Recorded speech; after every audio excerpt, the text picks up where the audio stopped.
বাংলাদেশে এখন যে পরিস্থিতি আমার চোখে পড়ছে সেটা হলো আইন শৃঙ্খলার অবনতি চরম পর্যায়ে চলে গেছে এবং এটা প্রতিদিনই আরো খারাপ থেকে খারাপের দিকে যাচ্ছে। এটাকে কোনো ক্রমেই একটা জায়গায় স্থিতিশীল করা যাচ্ছে না বা বলা হচ্ছে না। এখন আইন শৃঙ্খলার স্থিতিশীলতা না থাকলে যেটা হয়, এটার একটা আর্থসামাজিক দুটো জায়গায় এটার একটা নেগেটিভ ইম্প্যাক্ট পড়ে। যেমন সামাজিকভাবে অস্থিরতা বাড়ে, মানুষের মধ্যে অনিশ্চয়তা বাড়ে, এবং অর্থনৈতিকভাবে যেটা হয় সেটা হলো যে ব্যবসা মন্দার সৃষ্টি হয়। সাধারণভাবে মানুষের মধ্যে আস্থাহীনতা থাকে, বড় ধরনের বিনিয়োগ আসে না। যারা বিনিয়োগ করছেন এনারাও অনেক ক্ষেত্রে বিনিয়োগ কমিয়ে দেন, অনেক ক্ষেত্রে বন্ধ হয়ে যাচ্ছে এবং বিশাল অঙ্কের জনসমষ্টি আমাদের বেকার হচ্ছে। তো এখন এই লোকের একটা জনসমষ্টিকে বাদ দিয়ে ওনারা একটা ঐক্য করতে চাচ্ছেন।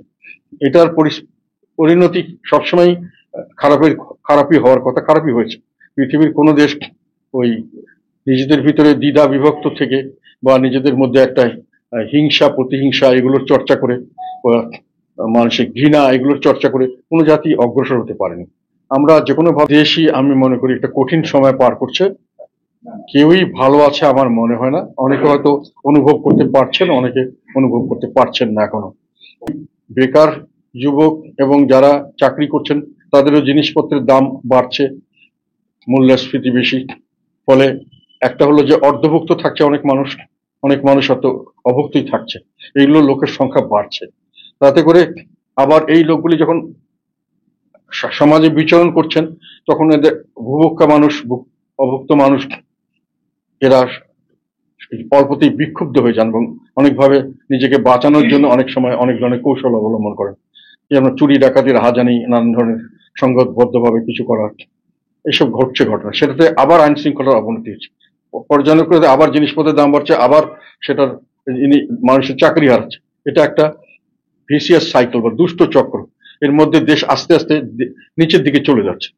তো আমরা মনে করি যে এখানে সময় থেকে উত্তরণের জন্য একটা জাতীয় ঐক্য প্রয়োজন ছিল, কিন্তু যে কোনো ভাবেই হোক ঐক্যমত কমিশন বা বিভিন্ন ধরনের যেগুলো কর্মকাণ্ড বর্তমান আমাদের অন্তর্বর্তীকালীন সরকার করছেন, এগুলোতে আমি মনে করি অনৈক্যকে ওনারা উৎসাহিত করছেন। বিশাল বিয়োগ ওইদিকেই অগ্রসর হচ্ছে। কাজেই আর একটা জিনিস জানে না যে 90% মানুষ আমাদের দলের এবং আমি সহ এই নির্বাচন থেকে সরে দাঁড়িয়েছিলাম এবং আমরাই এই সমস্ত ব্যবস্থার পিছনে আমরা কার্যকরভাবে দল নিয়ে এদের বিরুদ্ধাচারণ করেছি। মানে দলের স্বাভাবিকভাবে আমি দেশের ভবিষ্যৎ নিয়ে চিন্তিত, আর আমার দলের ভবিষ্যৎ নিয়ে আমি অতটা চিন্তিত নই। কেননা আমরা মনে করি যে আমরা জনগণের সঙ্গে আছি। আমাদেরকে ব্যাপকভাবে আমাদের বিরুদ্ধে অপপ্রচার করা হয়েছে। এটার কারণ কিছু কিছু সত্যতা হয়তো ছিল কোনো বিষয়ে। যেমন আমরা 2014 সালের নির্বাচন, এখানে আমাদের একটা অংশ গেছে, তারা সংসদে বিরোধী দল ছিল, আবার সংসদে মন্ত্রিত্ব নিয়েছে, এগুলো নিয়ে মানুষ হাসাহাসি করেছে।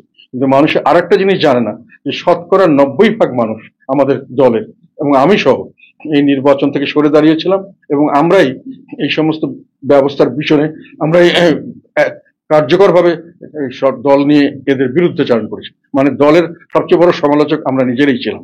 মানে কাজে দলের বেশিরভাগ মানুষ আমাদের সঙ্গে ছিল, দলের সমর্থকরা আমাদের সঙ্গে ছিল। ফলে আমাদের এই কথাগুলো আবার মানুষের কাছে সবসময় পরিষ্কার নয়, যার জন্য আমরা অনেক সময় অনেক ধরনের মানুষের অপব্যাখ্যা বা অনেক ধরনের অপপ্রচার এটার শিকার হয়েছে। কিছুটা সত্যতা আমি বললাম যে ঐতিক সত্যতা আছে, আর বাকি সত্যতা অনেক সময় অনেকে জানে না। তবে আমাদের সেটা বলছি আমি, ধারাবাহিকভাবে রাজনীতিতে অনেক সময় অনেক কিছু করা হয়। তারপরে 2014 নির্বাচনের পরে কিন্তু যেগুলো স্থানীয় সরকার, সেখানে সবাই নির্বাচনে অংশগ্রহণ করে। 2018-তে যে নির্বাচন হচ্ছে সেখানেও কিন্তু এই সরকারের অধীনে এই সিস্টেমে সবাই অংশগ্রহণ করেছে। সেখানে তারপরে 2024 এসে একটা পরিস্থিতিতে আমাদের নির্বাচন করতে হচ্ছে। তখন নির্বাচনের আগে নির্বাচনের পরে এগুলো নিয়ে আমরা ব্যাপকভাবে বলেছি। সেই অংশটুকু জনগণের কাছে গোপন রাখা হয়েছে। সাধারণ মানুষের মধ্যে একটা অপপ্রচার করা হয়েছে যে আমরা সবসময় দোষর ছিলাম এবং দোষর আছে। এটা সম্পূর্ণ সত্য নয় এবং এটা আমরা সামনের দিকে আমি মনে করি জনগণ এটা উপলব্ধি করতে পারছে এবং সামনের দিকে পারবে। বিশেষ করে আমাদের বর্তমান ভূমিকাটা এত কিছুর ভিতরেও আমরা যে রাজনীতি করছি, জনগণের পক্ষে কথা বলছি, জনগণের পক্ষে থাকার চেষ্টা করছি, জনগণের বিরুদ্ধে যেগুলো মানুষের কষ্ট হচ্ছে সেগুলো নিয়ে কথা বলছি। তো এগুলো আমাদের কাছে অনেক সময় মনে হচ্ছে যে আমাদের প্রতি মানুষের ভালোবাসা বাড়ছে, আমাদের সমর্থক বাড়ছে।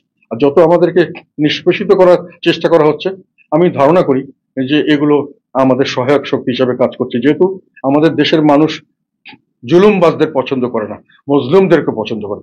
এখন আমরা জুলুমবাজির শিকার হয়েছি, কিছুটা মজলুম, আমাদের প্রতি বৈষম্য করা হচ্ছে। আর যে ফেসিবাদের কথা বলা হচ্ছে, যে ফেসিবাদের ধ্বংস করা হয়েছে, আমরা আবার ফেসিবাদের উত্থান দেখতে পাচ্ছি অনেক ক্ষেত্রে। প্রতিষ্ঠানগুলোকে বলা হচ্ছে ধ্বংস করে দেওয়া হয়েছে। প্রতিষ্ঠানগুলো শক্তিশালী ছিল, কিন্তু এগুলোকে অপব্যবহার করা হয়েছে। আওয়ামী লীগ আমাদের প্রতিটি প্রতিষ্ঠানকে ব্যক্তিগত স্বার্থে, দলীয় স্বার্থে, দেশের পক্ষে নয়, অনেক সময় জনগণের পক্ষে বিপক্ষে অবস্থান নেওয়া হয়েছিল, কিন্তু প্রতিষ্ঠানগুলি ছিল। এখন আবার এই সরকার কিন্তু অপব্যবহার প্রতিষ্ঠানে করছেন, অপব্যবহারটা রোধ হয়নি। আর কিন্তু কতগুলো প্রতিষ্ঠানকে কাঠামোগতভাবে ভেঙে ফেলা হয়েছে, এটাকে আবার রিভাইভ করা খুব কঠিন। যার জন্য সার্বিকভাবে আমি মনে করি দেশের এটা একটা বড় সমস্যা। আইন শৃঙ্খলার অবনতির প্রধান কারণ যে আমাদের আইন শৃঙ্খলা রক্ষাকারী বাহিনী, এগুলোর যে একেবারে মনোবল, সেটা সম্পূর্ণভাবে ভেঙে ফেলা হয়েছে, ভেঙে দেওয়া হয়েছে। এটা তো সরকারের একটা, আমি মনে করি, দায়িত্ব সরকারের তরফ থেকে এসছে, সরকারই এটার জন্য দায়ী। কারণ